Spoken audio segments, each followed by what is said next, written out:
Morning, guys. Mark Ferrasci, Protect Dog Training, and buddy, Asi, Kusha. Good. So today I wanted to kind of do an overview and a primer of the stem collar, better known as an e-collar, electric collar, shock collar. You hear it named all kinds of negative things. You've been on my videos, you watched my videos before, you understand that I call it a stem collar for a reason. Stimulation, right? It comes from the word stimulation. Asi, because that's the way I use it 90% of the time. Can I use it as a punishment tool? Yes, but most people, and the reason I wanted to go over this, I ran into a couple people in pet stores and other locations looking to either buy or already have one. They've screwed their dog up. There's a lot of misconceptions about a tool. It's a very good, high quality tool if in the right hands. When you don't understand it and you use it the wrong way, you end up causing problems, and it's pretty severe as far as if you're going to try to fry the dog, or we call it zapping the dog, fry the dog, whatever. In other words, a stimulation that's high enough that's going to create pain, right? Is the collars available to do that? Yes, there's a certain amount of things that we can use it with. Good. With the animal, OPA, first event learning would be something like digging holes, easy. Digging holes or doing something that you want to stop right away, and you can keep an eye on the dog, set up a camera system, whatever you want to use, that you can use it in that way, but that's not why or how I use it. And most professional trainers nowadays that are using this tool go out of their way to get educated, OPA, and work with the tool and realize the power and the ability of this tool to be used in the right fashion. So nowadays, I've got a whole series, Couche, of videos that you can go watch on my site, on YouTube. And you go down below and you'll see a bunch of tabs and scroll right to left. And one of those tabs is community. I think they put it on the very end now. So that community tab is where I have all my information for my community if I want to give them things, and I've done a bunch of videos. Leash and healing and how we do healing is there. There's also one on the e-collar that I used with Rocky way back when, and went through the whole series of how I broke this collar in for the dog. And we call it layering in, meaning, well, the way I use it, my opinion, is I don't use the e-collar until the very last thing I do, and I layer that collar in as an added extra, as like an off-leash tool, right? As a finishing tool. And that's the way I use it, right? There's other training firms that use it right away, and that's the only lexicon the dog knows is the e-collar. Is that right or wrong? I see. It's just a difference of opinion. I don't agree with it, by virtue that I want to make sure that easy. You bite my finger, you're a dead dog. All right, out. Good. So I have a stem collar on him right now. And so going to the low stimulation mode that most of us use it in that regards, and we use it every now and then in a punishment, but very rarely, and it's only directed, and we know what we're doing, right? We're going to use it in a punishment fashion. Most people, being human, they want to come at things and they want to spank it to get it to quit. So your dog's getting it, knock it off, and you want to punish the dog. You want to zap the hell out of him, and you think that's going to solve your problem. You're going to ruin the dog, and you're going to ruin the three-dimensional mode of the kennel, of the tool, excuse me. So what I'm saying to you in a nutshell, I look at the collar as being a three-dimensional tool. I have sound, I have vibration, I have stimulation that goes from a 0 all the way up to 100. I have some collars on the market that go up to 125. So can I raise it up enough that it hurts? Sure, but I don't use it that way in regards to how I work with the collar, right? So I want to show it to you now and realize that his working level is about an 8 to a 12, somewhere in there. I can even turn it down to a 6, and I know he feels it. I know he feels it on 5. But I put it at a level that he'll respect, and it'll get through to him communication-wise. And I've got a bunch of videos, like I said. It's an e-collar series that I've got in the community tab. Go down and look at it, and I explain exactly how we start to layer in the collar on a low stimulation mode. So why I'm covering this, why I'm talking about this right now, is because of all those people that keep coming at me, and the general society, in their ignorance and not understanding, they are more prone to be humanistic, meaning human values and human things that we think a certain way, and we want to punish behavior away. And that's totally ass backwards. It's not to be done that way unless you really know what you're doing and you're going to really set up a good training program that fulfills your overall goals, right? But I'm not going to come at a dog and do that without layering the collar on low stim and using it in that way for a myriad of different things. It's just nothing more than communication. It's a signal to the dog. Set it on a low, he knows the signal's there, and I can get him to do all kinds of things. So let me go over that a little bit with you so you can kind of understand how I've done that. And if you go watch those videos on my Ecollar, that's what I'm talking about. It's how we layer this collar in. It's called a three-way turn-off. We're teaching the dog how to turn it off. We're giving the power to the dog on a low stimulation. Remember, he doesn't know what this feeling is. You ever been to the doctor and gotten to the chiropractor and he puts that 10 machine on your back? It's the same type of electricity. They can turn that up to hurt you too. But they turn it just enough to with their goal in the chiropractor is to manipulate the muscle. So that muscle gets a spasm and that ends up kind of exercising or whatever reason they're doing it for, but that's what they're after. So they set it to an area that's not going to be too much discomfort, but just enough to spasm the muscle. That's in application towards chiropractic and back injuries, etc., right? We're not using it for that at all. We're using it to give a signal to the animal, and it's an off-leash tool, right? Good boy. All right, OPA. So let me work him a little bit, and I'm going to try to. I don't have a squawk box, so you can't hear when it's on. Nope. But I'm going to try to tell you when it's on. OPA. Good. And we're on about a 7. Tell you what, I go to 6. Good boy. OPA, because what I'm using it for is my turn. Button goes on when I start my left-hand turn. I do my left about. You see the dog spinning as fast as they do with me. Well, this is one of the last things I do to communicate to the animal and teach him that he's supposed to turn it off and understands how to turn it off by complying to a command that he already knows, and then the stim goes away, right? Button on, button off, pressure on, pressure off, right? Good. So in this context, and it'll be the easiest way for you to understand, I'm on a 6. It's pretty darn low. He can feel it. I couldn't. If I touched it right now on a 6, I couldn't feel it on my hand. A lot of times, a lot of trainers will ask the person to put it in their hand, and they'll demo this to get their fear and over the fear of using this tool. They'll put it in the person's hand. They'll go 6, 7, 8. Most people don't even feel it till about a 12 or a 16. And then even then, it's just they feel the tingle, right? So everybody's different, but most humans can't really even feel it until it's about that level. Dogs, I've seen them feel it as low as a 4. But again, I'm trying to register that feeling so that I get the understanding where that working level is at. We want it the lowest level we can possibly get it and have the dog feel it, right? After he gets accustomed to this and this lexicon, this communication is in there and he understands what this tool is all about, then I can start using it for all kinds of things. Good boy. Buddy. Oh, yeah. Good. Good. So when I turn, button on, button off, right when I turned, okay? So he's wanting to beat that stimulation because he understands and he feels it. OPA. Good. Now I didn't hit the button that time. Why? Because I don't need to use it every time. I'm going to teach the dog how to avoid the stimulation altogether. But it's not painful. It's just a little tingling, just like that 10 machine. Back. Good. OPA. Good. OPA. And he's not yelping or making vocalization. He's not vocalizing because he's in pain. He's vocalizing because he's excited. This is that leaking that we were trying to get over with. Done. OPA. So what I'm going to do is go out here and do a lot of left-hand turns and walk with no release of toy. Quiet. And reaffirm that I want him to be quiet. Good. Quiet. Good. That double hop is also a little bit of a leaking behavior. The double hop, the excitement that causes that, right? Good. Nope. Good, good. Nope. Every time he hops, I'm trying to say no. Very hard to get rid of behaviors that have become ingrained. They rehearse so long that basically he's got a behavior that you're trying to counter condition and to overcome. It's a lot of work. Remember what I always say. Good. Spin. OPA. Easy. Easy. Another thing people always wonder, Couché. He's a 4.5-year-old dog. Why would I still be using food?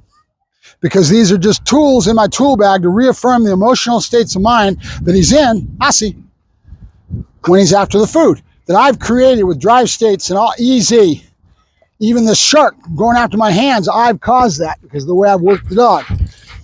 Good. Remember, a dog is a product of two things: his environment, you are his environment, and his genetic stamp, his genetics, where he came from, what he's been bred for. You can't escape genetics. You hear about it all the time. Good.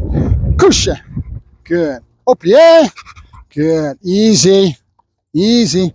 Good. Let's try that again. Opié. Good. Now I'm on a 6. We roll our dial all the time. I'm going to go to about a 12. Couche. Good. Assi.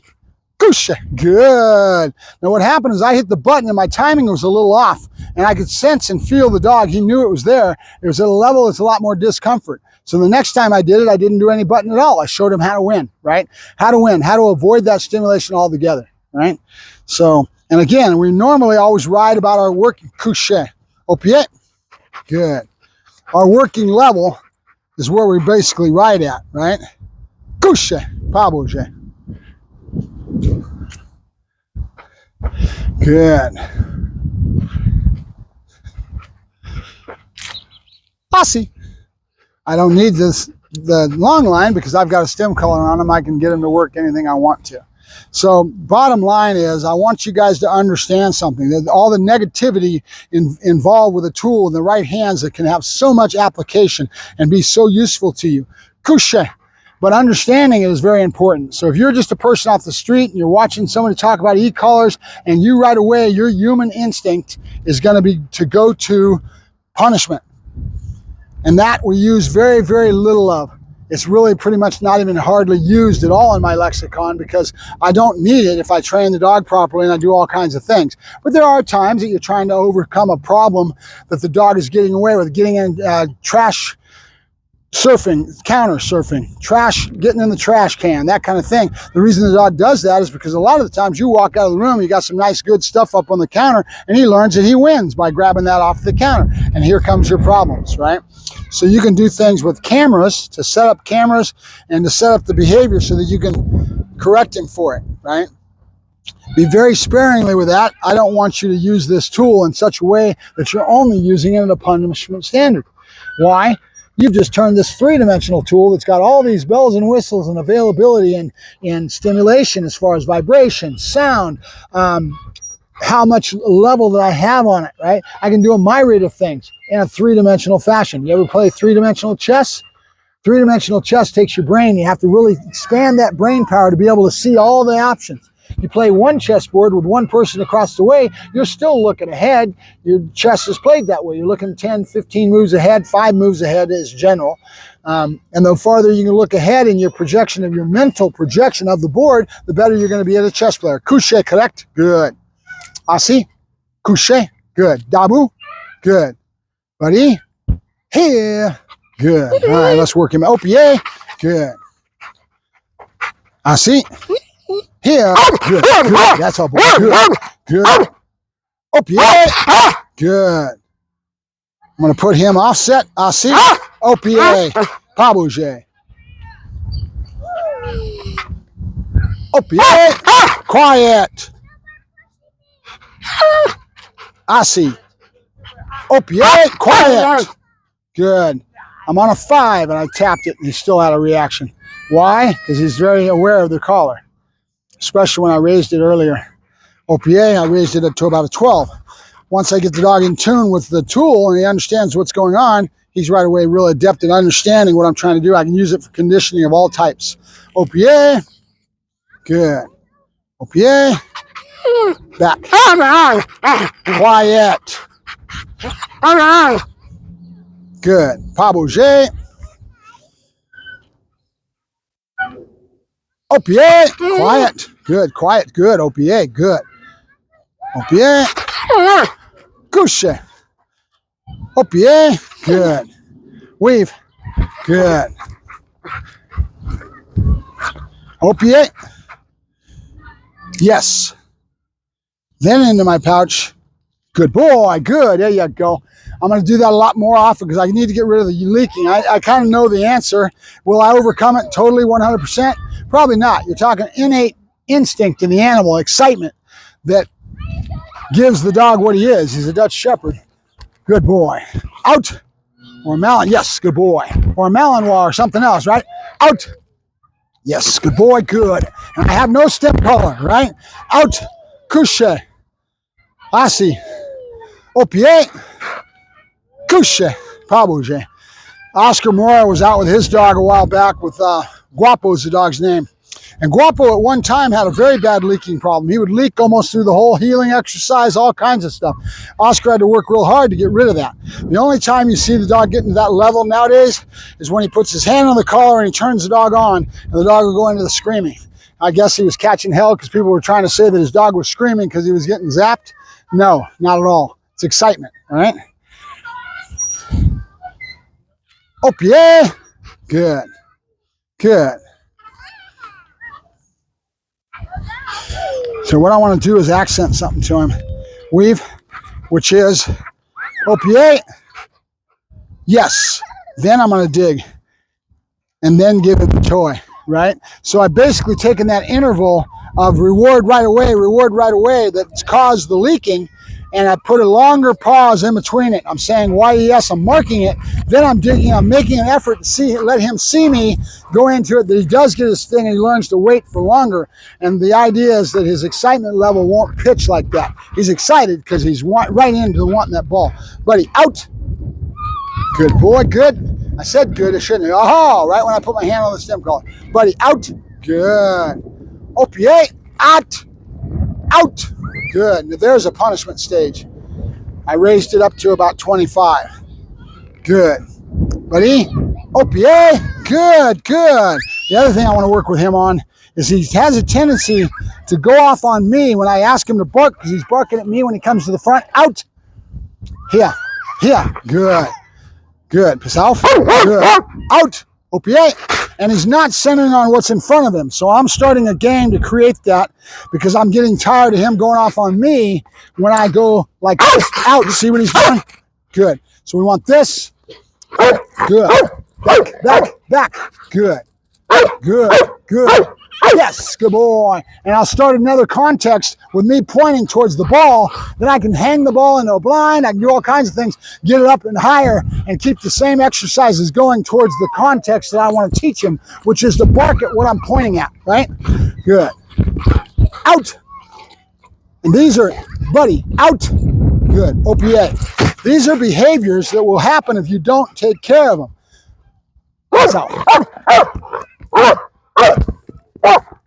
Yes, good boy, good, okay? So I'm trying to get him used to me pointing forward. And I'll take the ball and put it on a hanger or up in the air on the blind and start doing the same context off of a ball to teach him the basics, and then take it to a decoy. Out. Good. OPA.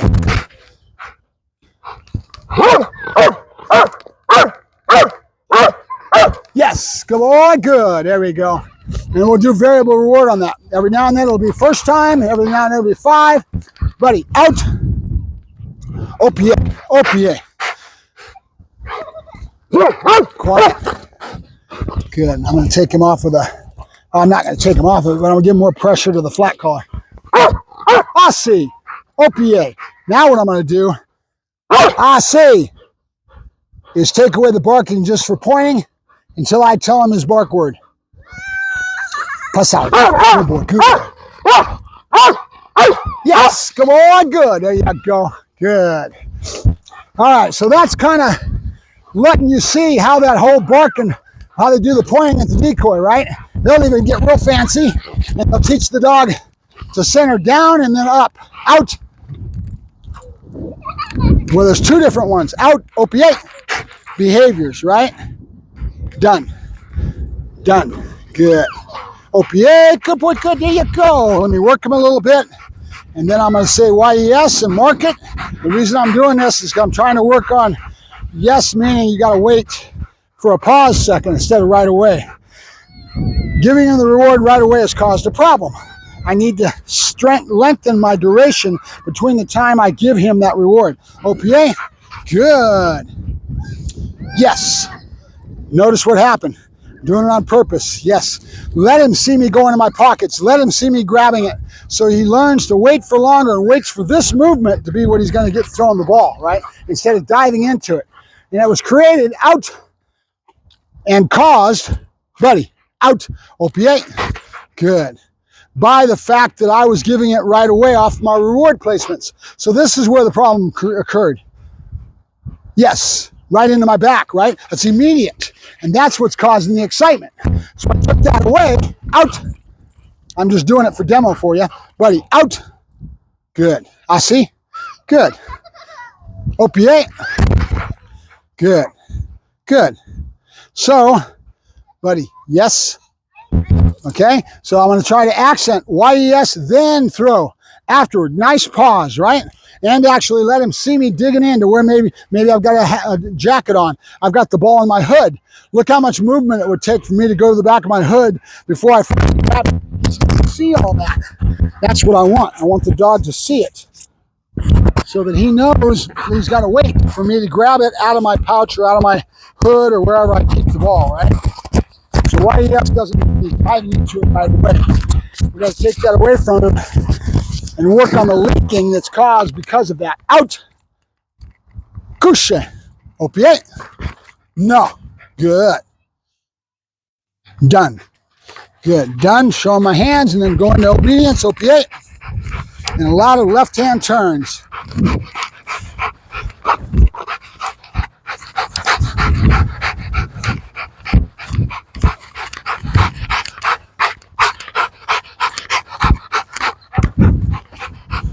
And where the most excitement level he's going to get is that weaving is one of those bridge behaviors that he's going to really get excited and expect to dive into the toy. So I'm putting it there on purpose. That's why I'm using the weaving as an area, because he's higher in excitement when he's doing that, because he anticipates getting the ball. And you reward your interval is what matter. How long it takes you to finally get the ball. OPA. Hopefully I'm not off screen talking, yakking with no being on screen. Yeah, good. All right, OPA. Weave. Good. Good. Opiate. Good. Yes. See it? Look at the anticipation, since he's so used to diving into it right away. So I'm changing that. Do a lot of left-hand turns, a lot of walking without rewards right immediately. That was causing it. I was doing reward placement, going on the field and right behind my back. That's got its place. But until I started realizing that he was leaking so bad that I wanted to sort out. Couche. Almost got me, you fucker. Out. Couche. Opiate. There's where control is important. Without control, I could get bit. With a dog like this, with this much tenacity and go juice, you get in trouble real quick. Buddy. Couche. Good. Probably no. Good boy. Aussie. Couche. Yes. Good. Notice how much of a pause, digging into my bag, all that good stuff. That's going to teach the dog to. And my goal is to have that help me with his leaking. That was the answer I found on this. Remember, every dog's different. They're doing it for different reasons. You got to find out what you did to cause it. Out. Couche. OPA. Remember the general rule in leaking. Don't let it get started. That's the key. And being aware of it, understanding how that starts to manifest and not letting it keep going and rehearsing before you start solving it is real important with a high drive dog like this especially, or Guapo, or any dog that is caliber genetic-wise that's going to reach these propensities and these drive levels. Opiate. Good. Couche. Pabouge. All right, guys, that's about it for my little yak session trying to demo with Buddy in regards to Ecollar and some other things that we're talking about. Talk to you later. Buddy, Aussie, Nabu, Couche, Aussie. Talk to you later. Mark Ferrasci, Protect Dog Training, and Buddy. Good boy, Bud, you look so good. Talk to you later.